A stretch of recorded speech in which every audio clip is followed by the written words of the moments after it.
Yeah, so I'm just going to pass it on to Carter to introduce himself. Hi guys, I'm Carter. I'm the CEO and founder of QED, and we are a trustless layer 2 on Bitcoin. We've been working very hard on also building a lot of sort of the core Bitcoin infrastructure that has been lacking. We built BitID, which is the first developer-focused idea on Bitcoin, and we've been building also a lot of like local testnet tooling just so that new developers that get in the space don't have to do all the crazy difficult work, scrambling to figure out how things work that I guess we did originally. So really happy to be here. So shall I continue? Hi everyone, I'm Arlen from BitVM Network. BitVM Network is the first roll-up based on zero-knowledge proof verification commitment on Bitcoin, and we also introduced the first data availability layer, BitVM Hub, which can get the final confirmation and settlement on Bitcoin and serving more roll-ups to contribute to the ecosystem. Very happy to be here. I'm Matt. I'm the co-founder and actually CEO of Lorenzo Protocol. So Lorenzo Protocol is the first Bitcoin liquid restaking protocol to improve the capital efficiencies for Bitcoin staking. And also at the same time, we're building the first L2 as a service for Bitcoin as well to just like reduce the frictions for launching app chains building on top of Bitcoin. Yeah, back to you. Thank you. I'm the host, and I'm Karen, co-founder of Bitlayer. We are building Bitcoin security equivalence layer 2 for Bitcoin. And we just launched our white paper in the last few hours. And yeah, we think that we have made some slight breakthrough in this area. Welcome to check out. Thanks. Definitely checking out that white paper. Awesome. So thanks, Ivan, and thanks everyone for being here. So my name is Alicia Painter. I'm the co-founder and CEO of Mechanics Labs, also known as Mechanics Chain. We're going through a little bit of a rebrand right now. We're the first fully decentralized BitVM layer 2 on Bitcoin. We're not trustless, I would say we're trust minimized, but I would say that Spider Chain is essentially a completely novel architecture that is unlike the rollup. We're based off of a network of decentralized multi-sigs as a proof mechanism, but also leveraging Bitcoin staking here for staking consensus. And yeah, we're on track for mainnet. We pulled Bitcoin devices done. I'm excited to chat a little bit more about it. Thanks. Amazing, thank you. So my name is Jan. I'm from Xsource, and we have been in the Bitcoin ecosystem for the past, actually more than 3 years already. We're the Bitcoin first wallet for Bitcoin Web3, as we like to call it. We are the leading wallet that fully supports all this stuff, that you have heard of, be it ordinals, rare sets, BRC20 tokens, runes as well on testnet right now, and plus also the L2s. We have been a pioneer there because we have supported stacks pretty early on. That obviously is one of the early movers in that area, and now we're looking at all of these other L2s that are obviously popping up because we're pretty interested in anything that has something to do with Bitcoin, and obviously what our users wanna play around with. Nice. I think today on our panel we have a lot of founders and CEOs here. So I think one of the general questions that we want to ask, maybe we'll start off with John. It's what are the differences between Bitcoin layer 2 and Ethereum layer 2? And what are the highlight and core values of Bitcoin layer 2s from your perspective of the program? Yeah, I'm probably not the best person to answer this because, we have not really been in Ethereum so far. So we're looking into it right now. So maybe, some other panelists can actually give us a little bit more details here. But if you ask me about in relation to our product, ultimately, we focus on Bitcoin first, so we have started like that, we always supported Bitcoin, obviously, and really focus on the core infrastructure there, and then kind of slowly expand it and see what actually makes sense, so, when I look back, I think, 3 years ago, during the previous board, obviously there was a lot of activity in the stacks ecosystem, and obviously it was, kind of the narrative was going into Bitcoin, and so we started looking into it and started supporting it. A lot of developers and a lot of people were kind of looking for that really good kind of what experience that didn't exist at that time, and so we looked into it. And now, obviously, with the expansion of all these tools, we're looking into BVM side of things. But to be very frank, like, you know, we had just started a couple months ago, you know, so it's not something that was kind of the core of the focus. And, you know, we were learning, you know, and that's why we're here, you know, talking with all these great builders, because we definitely want to build the best product for all of these different, you know, tools and, you know, things that are going to be built from that. Yeah. Thanks, John. Maybe we'll go around the table. Okay, I'll just ask the question again. I know it's quite long. So, what are the differences between Bitcoin L2 and Ethereum L2? And also, what are the highlights or core values of Bitcoin L2 from your perspective? Yeah, I'll be the annoying one that says, I would say there is no true Bitcoin L2 definitionally. Bitcoin, if you consider the true definition of Bitcoin L2, it relies on collateral withdrawal, which is technically not possible with any of our solutions, I would say. But I would disagree. we can figure about that. But yours is relying upon covenant, I would say, right? On the opposition covenant. Nope. I mean, so like, we can verify raw 16 proofs with like 50 bits of security. So if you think 50 bits is enough, then I you think have raw Bitcoiners still disagree with that, right? It's proof of math. They are simple proof of math. They rely on 6K1, right? Yes, but I would still say that the way that Bitcoiners, like the OG Bitcoiners, not meet their criteria. And I would say that in that sense, we do like each interaction, and I would define us as skills. So the way that I define what each represents trust and not BVM also for purposes, but I would say that because we don't meet those criteria, we're not actually L2. I would say the other thing that differentiates Bitcoin L2 with going L2 Bitcoin is actually a really, really tough to build on. I'm sure all of you guys, there's 100 Bitcoin devs in the world that are all fighting for recruiting, right? It's really hard to work with. And as such, like, it's not really built for it. Ethereum is actually built to do 16 without just about to do nothing where you really got to watch like that film on it. That's kind of what Ethereum is built for. It's built to scale, right? Theoretically, it's not but yeah, that's kind of the short. Pass it on to Karen. I think there was several differences in the non-technical side and technical side. In non-technical side, the most difference is that the founder of Bitcoin is missing. So we can't find the notion. We don't have here. So nobody told us what's right, what's wrong. So it's a free space.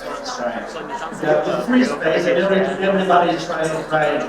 And it's a huge space of magic opportunity here. This is a totally different. Ethereum is so competitive.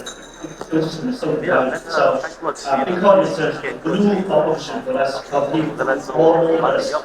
So second, in the technical side, actually everybody knows that for now, Bitcoin has no verification ability for now. But maybe in the next few weeks or the next few months, we do have. Just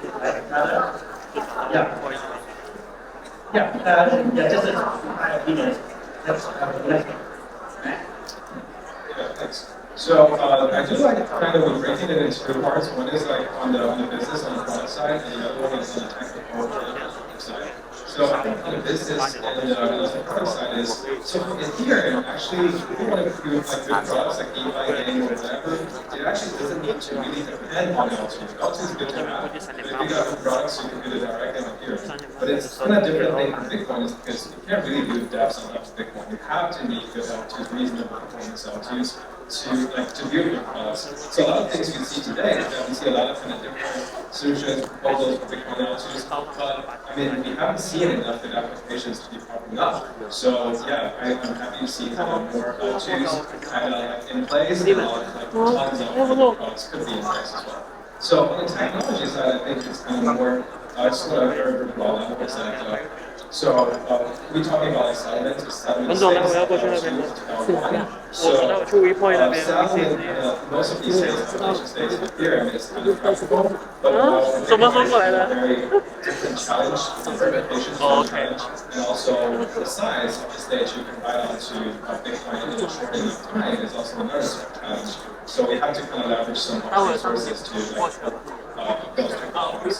And yeah, I see a lot of kind of proposed solutions here. So I'm super excited to see what's next. I think Kevin and Alicia and somehow already touched the point that I mentioned.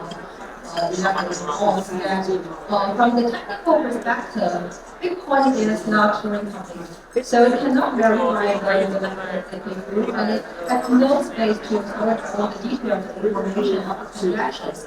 So that's why we will need a transaction or a data layer to do that. So it's unlikely that Bitcoin itself can be the data layer to set all these kind of detailed information transactions. So that's why we are building this infrastructure to help those DFs like DeFi and social finance and DeFi can have this safeguard to grow and operate. And also from the market perspective, it's undeniable that from the last run of the circle of the market, BitVM's narrative dominating the market of crypto. But we will also witness that this market itself is true. So that means it's become more and more competitive for developers. So it is very hard to find new innovation, and also the landscape of interest for users, for investors, is kind of fixed. So for us, Bitcoin is realizing the blue sea that everyone can experience this kind of chaotic, but at the same time, it's full of opportunities. So the early builders like us and the early users and investors like we have today together, actually we are the ones that make up this opportunity to reap the huge rewards from this early stage development. Yeah, I think Matt said it very well. Like, just to rephrase it, the difference is that Ethereum competes with their layer 2s for applications and users, whereas Bitcoin does not compete with Bitcoin layer 2s for applications and users. And because we're all relatively new in the L2 space, like there are stacks, okay, not many people relative to the Bitcoin's market cap, not much TVL is in stacks. So, a lot, billion. 2 billion? 1 billion? 5 billion. What's Bitcoin's market cap? Like, yeah, so it's 0. No, I'm not criticizing stacks, I'm just saying, anyways, back to the topic. I'm just saying, like, relatively speaking, most Bitcoin users, and I think we can agree on this, have not used the Bitcoin layer 2 before. They haven't used DeFi. Or perhaps they use it on Ethereum, but they've never been able to do it with their Bitcoin funds. So there is this blue ocean effect. But yeah, from the technical perspective, Bitcoin is not Turing complete because we can't branch, right? But we can do ZKP verification. Like to verify a zero-knowledge proof is actually a bunch of multiplications and additions. We don't have optimal, but we can do multiplications using a bit decomposition method. If you're clever and you take advantage of the structure of the tag tree, you can deploy as many tag leaves as you want within the tree, right? And you do a little bit of proof of work ahead of time. You can do it. So I think also there's one big distinction, which is that Bitcoin users tend, at least the older ones, tend to value their security a lot more than Ethereum users. I think Bitcoin users will be much more hesitant to deposit funds in something like a blast of Bitcoin, right? We all know blast, right? The multi-sig that raise a lot of money and kind of a deal. Perhaps some of the newer Bitcoin folks that are maybe coming, we like to call them Ethereum refugees, that are coming over to the Bitcoin space. Maybe some of them will be more comfortable with multi-sig type solutions, but at least me, when I first bought my Bitcoins, it was because I wanted to have money that was under my control. And just the fact of sending my Bitcoin to someone else for them to hold it kind of would defeat the person holding Bitcoin in the first place. And if I may just add, by the way, I don't know the TVL stacks because people who's on wallet, we don't really build that L2, so I don't have the numbers in my mind, but I think to your point, I fully agree. I mean, ultimately, the people that are playing around with all this new stuff on Bitcoin, they're not the true Bitcoiners. They're not the maxis, they're not the people that have been in the Bitcoin ecosystem, or majority of them, for maybe a decade, right? Many of them came from other chains. Like we see it on our user base. We have a lot of new people that are coming every single day from Solana, Ethereum, and other chains, and they're more than happy to put their assets into multi-sigs, and we see it day to day, right? So I think ultimately in that regard, you're right. I think if you want to build for a pure Bitcoiner, you probably wouldn't be building an L2, on BVM, because those people are not going to accept it at this point. That will maybe change, we'll see. But the people that we interact with day to day, they're not necessarily hardcore Bitcoiners. They wouldn't even use ordinals. And you could claim that ordinals, yes, maybe not all of the things in ordinals is fully on chain and fully this, but it's Bitcoin. Use Bitcoin to buy something that is on Bitcoin, that is related to Bitcoin, and the pure Bitcoiners, they don't even want to use that, and they call it spam.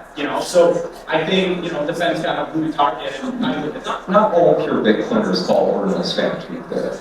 No, I mean they're coming around Blue right now. Junior calls it spam, right? I mean they're coming around right now because I think there is a key difference with ordinals, which is that you can see the state of who owns what ordinal or how much BRC20 tokens I have by replaying the Bitcoin blocks from Genesis, right? How do I know the current state of Bitcoin in process?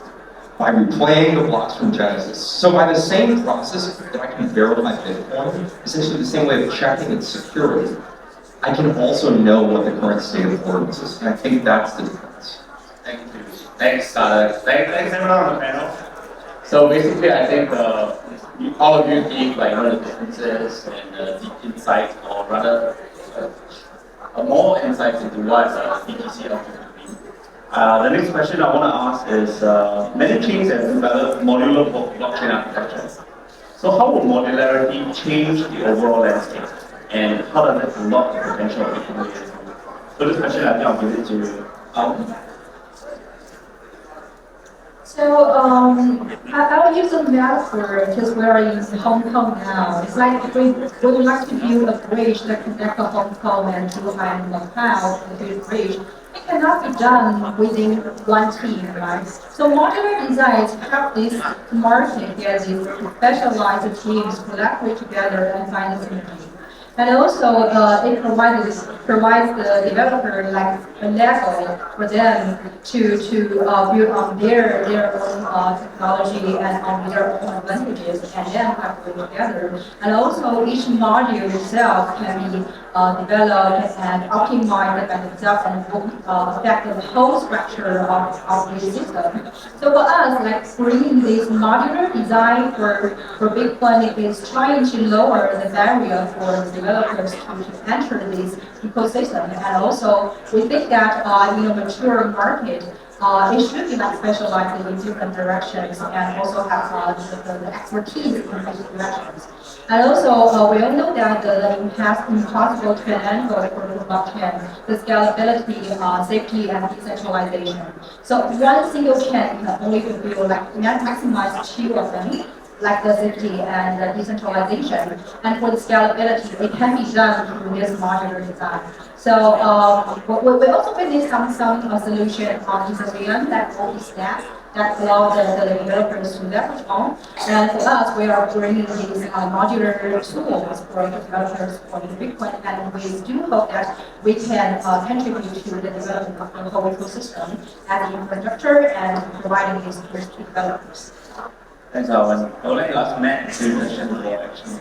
Yeah, sure. So modularity is always a good thing, right? So if it's like computer science or software engineering, a lot of things to say. The first principle is that simple responsibility principle. You just want to do everything and do it well, and combine it with the other kind of very well built models at the same time as well. So we've seen the same app in Ethereum that you have rollups and then modularized rollups and R2 service and rollups service. A lot of these things I think a large part of them can be redone on Bitcoin. Only the parts that make sense can be redone on Bitcoin as well. So this is one thing. Initiatives for doing that is to kind of try to reuse all of the resources as much as possible and reduce the frictions for creating infrastructure for good products. So the other thing is that a lot of like the case we see today, we've seen like a lot of kind of protocols or applications. For example, like Marine Chain is doing like that. For example, Babylon Chain, it's essentially like a staking protocol, but it's living on an L2s. So a lot of things we see today is there are protocols or applications or even like contracts as an L2. So I think it's going to be the case. Such a situation will last for some while. So I think it will be easier for different applications or different protocols to be talking to each other, having like better interoperability with each other. So the easiest way to do that, if they share a lot of these underlying infrastructures, for example, share the same DA or share the same bridge, so a lot of the interoperability could be greatly enhanced. So even if we don't have like one L2 for all, like instead we have like 100 different L2s for different applications, they can still very well like interop and collaborate with each other. That would be a future I think I would love to see. Thank you. So I think the next question I want to ask is, we have seen more than 20 Bitcoin L2s that's coming out in the last couple of months. So for different scalability solutions, how do you make the trade-off? And also, like, how do you see the technological progress of layer 2 solutions aligning itself to the inherent limitations of Bitcoin itself? Yeah, first of all, I don't think that rebuilding these layer 2s in the long term, we shouldn't make any trade-off. We want it all. We want to compete. We want security. We want it all. So this is the vision for Bitlayer 2. Bitlayer. What our project, Bitlayer is trying to solve two problems. First is the trustless bridge. Second is the element replication. And we are trying to use combining BitVM and combining the ZK to solve these kind of problems. Maybe for Lisa? Yeah, I think for us, with the spider chain, the number one thing we try to ruthlessly optimize for is decentralization, right? If you think about what makes Bitcoin great at the end of the day, and what makes it the best money in the world so many years later, it's the fact that it's decentralized, right? And so that was our key design parameter, was how we maximize decentralization, optimize for performance, and optimize for scalability, right? And that does come at a cost, right? So the way that our architecture is, our block times are a little bit longer than what you would expect from a roll-up solution, right? So our block times are 7 to 9 seconds. And the trade-off we made there was, if you go any faster than that, you lose decentralization, and then you lose what makes Bitcoin great. So for me, at least, and for what we're doing on the next slide, that was a pretty big trade-off we had to make. But the way that we see ourselves, especially with this modularity debate that is going to be, I think, the focus of L2s next year and onward, is I think it makes sense for L2s to be this decentralized scaling and security layer, and then build L3s that are maybe roll-up based on top of that, to also achieve the cryptographic security that maybe an L2 would not be able to deliver.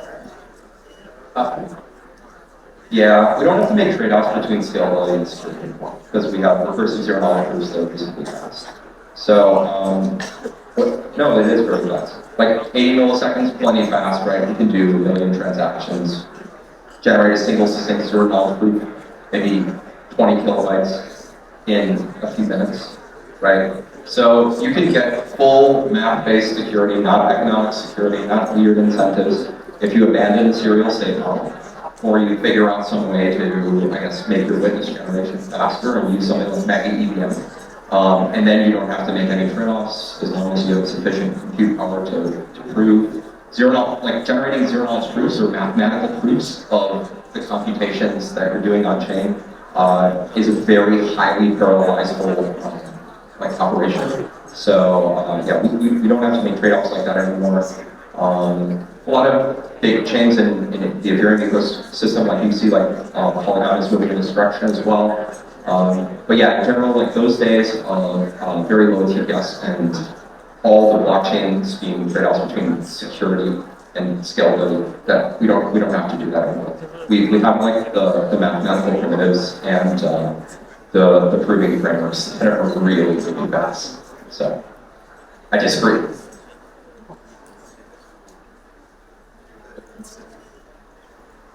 Sure. The core developers of Bitcoin deliberately make it as simple as possible. The development of the ecosystem based on Bitcoin is inevitable. So for us, is that we truly respect the spirit of Bitcoin as simplest.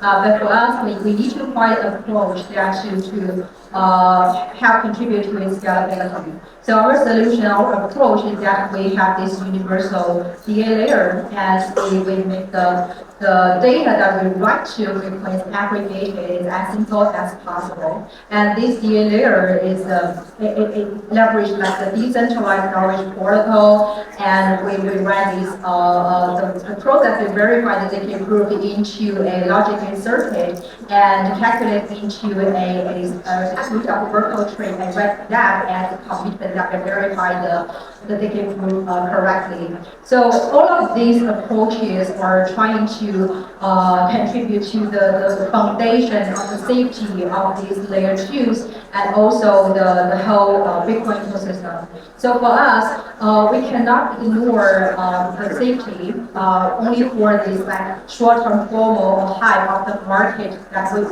witness this kind of craziness. But for us as an infrastructure, it is our job to make sure this playground for all the DMs, it is reliable and it's safe. So that's my answer to this question. Yeah.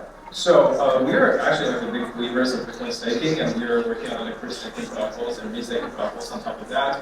So I know there could be many different solutions, but like staking is definitely, I think, the one that makes sense, and also it's very easy to deploy and very easy to scale. So actually, we're working with some of the teams here today as well to like how can we like taking the staking part out of here, and how can we like pull more kind of capital resources into it to kind of increase the collateral kind of pool to make the security, enhance the security, and also at the same time, we're using liquidities, restaking kind of protocols to enhance the capital efficiencies. Whereas at the same time, we have the security and also we have the, the liquidities in all the overall ecosystem as well. So I think like staking is a reasonable approach, and actually we see a lot of options for BTC staking today as well, not just like these new L2s as well, but also in the existing ecosystem like Cosmos, to using BTC staking to turning the ecosystem into a system where Bitcoin can secure and also can bring more, like markets and more users into the overall Bitcoin space. So that's exciting trends we're seeing. Right, thanks, man. So since we touched on the topic of security, my next question is going to be on security. So security is always has been crucial when it's an L1 or L2 blockchain, right?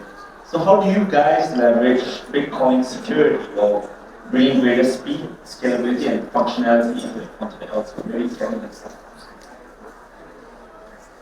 Yeah, I love this topic. Actually, before we deep dive into this area in last Q3, we start from the areas of research. We found that actually in BTC Layer 2 sector, we don't have any standard for security. Nobody proposed this because there are no Ethereum foundation here.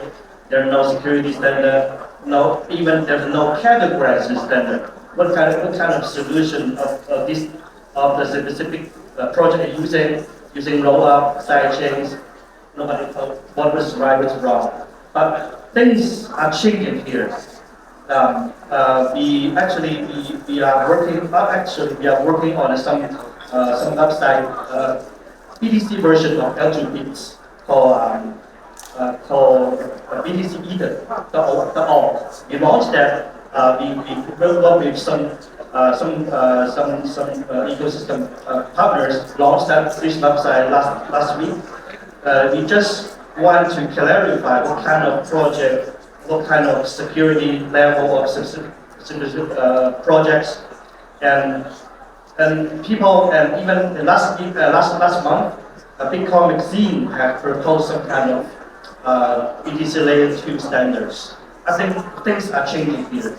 And I do like this topic because we need the standard for security.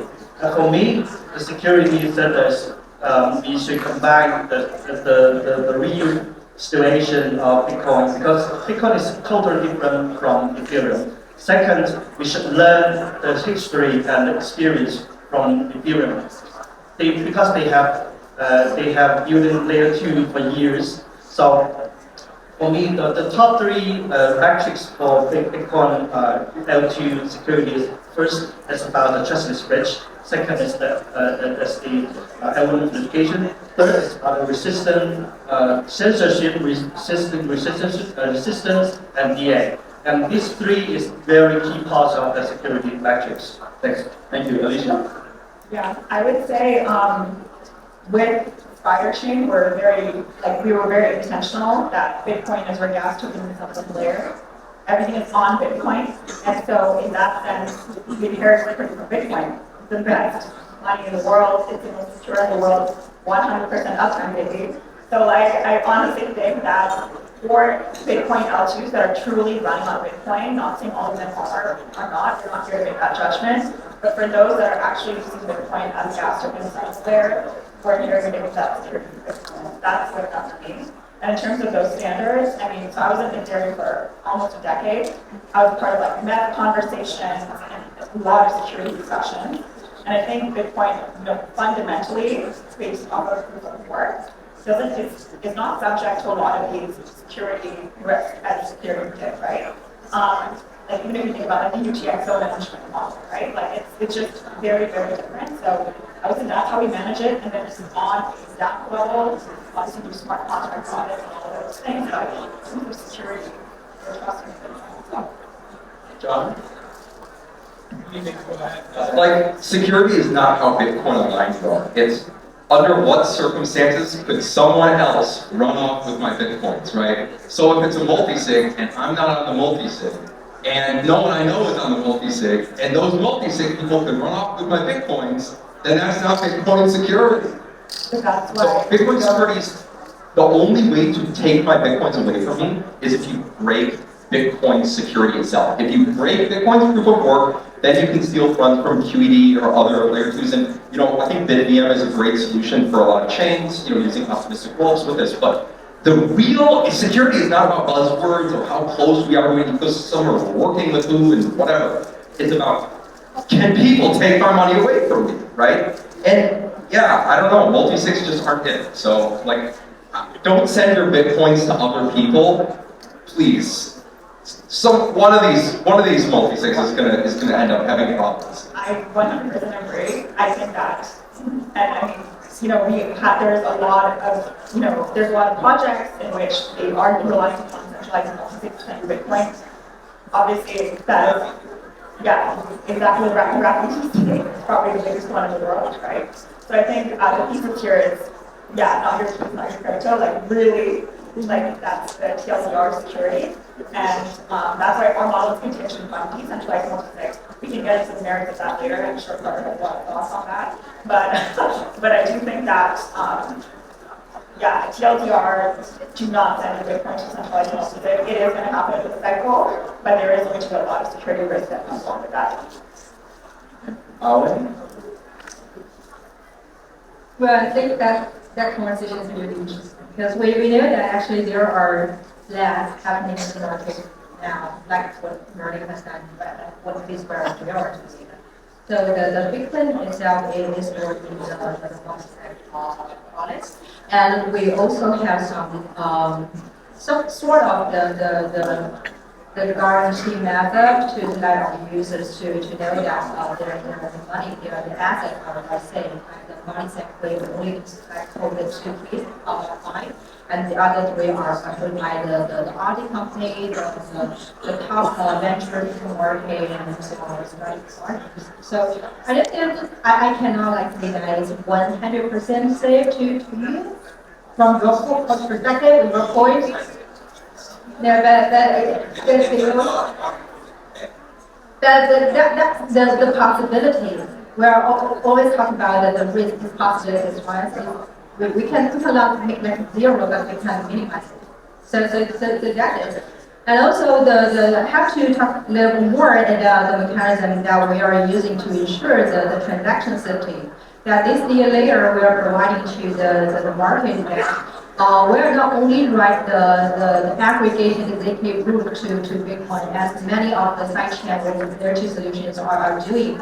We take a step further. We're writing the ZK proof and together with the process that we verify the ZK as a commitment. It's a little bit like the mechanism of OP that we initiate a 24-hour time clock for people to open platform to challenge those commitments. So we transform all this replication process into a logic circuit, the alternative denial base, and arrange it one by one to form a Merkle tree and calculate the tap root of that Merkle tree and write that as a commitment as a commitment for verifying these groups correctly. And all the user can run this input and output by themselves and challenge if they find any one of the tap link is not correctly execute the group, and they can use it as a prop group.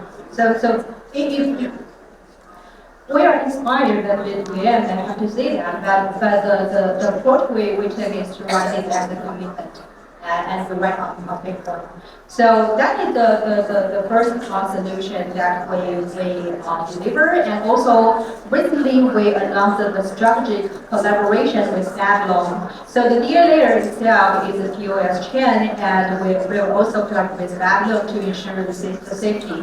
So all the blocks of this DA layer needs to pass 2 checkpoints, and after the second checkpoint, we will deliver all this information about the block, about the signature to the finality provider. And this finality provider needs to be a validator node of Babylon that requests BTC staking. So that will also have the second layer security to ensure all the safety of the ecosystem. About Matt? Yeah, I think it's interesting to hear the debate about multi-sig. I feel like reading and hearing a lot about these things before as well. But I mean, my personal take is, I think one thing we can all agree on is, so you shouldn't be sending your funds to a multi-sig where your key is not even a part of it. So a lot of things there, it could be like one key, it could be like multiple keys, it could be like this and that, but the most important thing is your key has to be at least to be something essential to move the funds either to anyone or to do anything. So I think this is the primitives we're adopting here. So if it's a multi-sig, your key has to be one of it. If some other mechanisms for generating keys, your key has to be a part of it as well. So this is kind of the things we're doing. So this is kind of an on-chain part. But also another security things we talk about is if you're building kind of some off-chain systems built on BTC share security, for example, with the Babylon's kind of solutions, and we're adopting their solution as well, is that so that's kind of more like on the collateral based. So using Bitcoin to secure the off-chain kind of system, not really this on-chain kind of assets. So for these things, I mean, it matters more is how much capital is put into it, and how much collaterals are at stake. So on that front, I think Bitcoin has an inherent advantage is that its market cap is the biggest kind of in the crypto space. So if you think okay, Ethereum is safe, then Bitcoin is 3 times safer if you use Bitcoin to secure it. The only thing is that we do not want to having the liquidity Bitcoins to be competing with all of these collaterals put it into securing these POS. So that's why we have the liquidity solutions for that. So yeah, that's pretty much it. Thank you. I think security is yeah. I have some express my point about the multi-sig and custody. What I try to use some kind of example about this kind of debates. We have a lot of custody platforms in the world, right? Like BitGo and Firefox. But seldom that we don't hear too much about the use that they affect. They are not losing money. And we heard a lot of decentralized breach, but they are hacked. So I don't think the technical solution is directly connected to the results. Maybe, and this is using your own the technical solution for your own business model. That's good. Yeah, this is my conclusion. But in the long run, we should pursue the decentralization, trustless Yeah, right? Can I actually ask a quick question here, because ultimately this conversation is really kind of beyond me, as a person that is building a wallet, not really interacting, building these L2s and multi-sigs. But I'm really curious because from my perspective, obviously BitVM is very interesting, but it's not live yet, right? It's going to take some time before it can go to market. I think part of your solution is also very interesting, but it's not really on the market yet, right? It's not something that you can use today. So from your perspective, like what does need to happen so that you don't have to rely on the multi-sigs, that you guys are describing, and how quickly we can get there? I think that's ultimately the question that we're all trying to answer, right? Okay, so has anyone heard of the Elements project? We've all heard of Blockstream, right? So Blockstream develops a fork of Bitcoin that's used for their liquid blockchain, which has all of these wonderful opcodes, okay? If we had, like, opmol64, like we do on Liquid, if we had these new opcodes, we could verify a very secure zero-knowledge proof. Without it, we can currently verify a less secure zero-knowledge proof on Bitcoin, but it's better than a multi-sig, right? Now, what we should push, though, for, and in fact, what we actually just recently forked Dogecoin, so we were talking with some of the Dogecoin core devs about adding a op check raw 16 opcode, which means that we can all have succinct proofs verified in Bitcoin without having to do all this crazy, like BitVM trickery, or in our case, like ridiculous, like bit decomposition shift multipliers, right? So I think that's the easiest way to make it happen. But I think we all agree that it's not going to happen. We need software. We need a software, but well, we don't need it. We don't. We don't need it. But it would be very nice if we had it, and it would make things much faster. Right. I think security is an ongoing discussion, whether it's L1 or L2 or whatever. So I think each of you have different types of security needs as well. So I think it's always a constant improvement along the way. So regarding the last question, so it's kind of interesting. So regarding the ecosystem development, which tracks do you think are more important? Maybe we'll start off with What? Sorry, tracks? tracks do you think are more important, whether like DeFi, AI? Yeah, I mean, on Bitcoin, ultimately it comes down to just the amount of use cases, right? Like, you need more use cases because, right now you can do a bunch of stuff on Bitcoin already. Like, it's not true that there is no ads whatsoever, right? Like, obviously we have, it started with ordinals. I mean, it's true. Like, 14 months ago, ordinals came to be, and we started to see a lot of activity on chain. People started to build this kind of like simple DeFi, I would say, applications with DLCs that you can, put your Bitcoin or ordinals in collateral. You can do lending, borrow, etc. And there's a bunch of other stuff. Like, again, it's not many.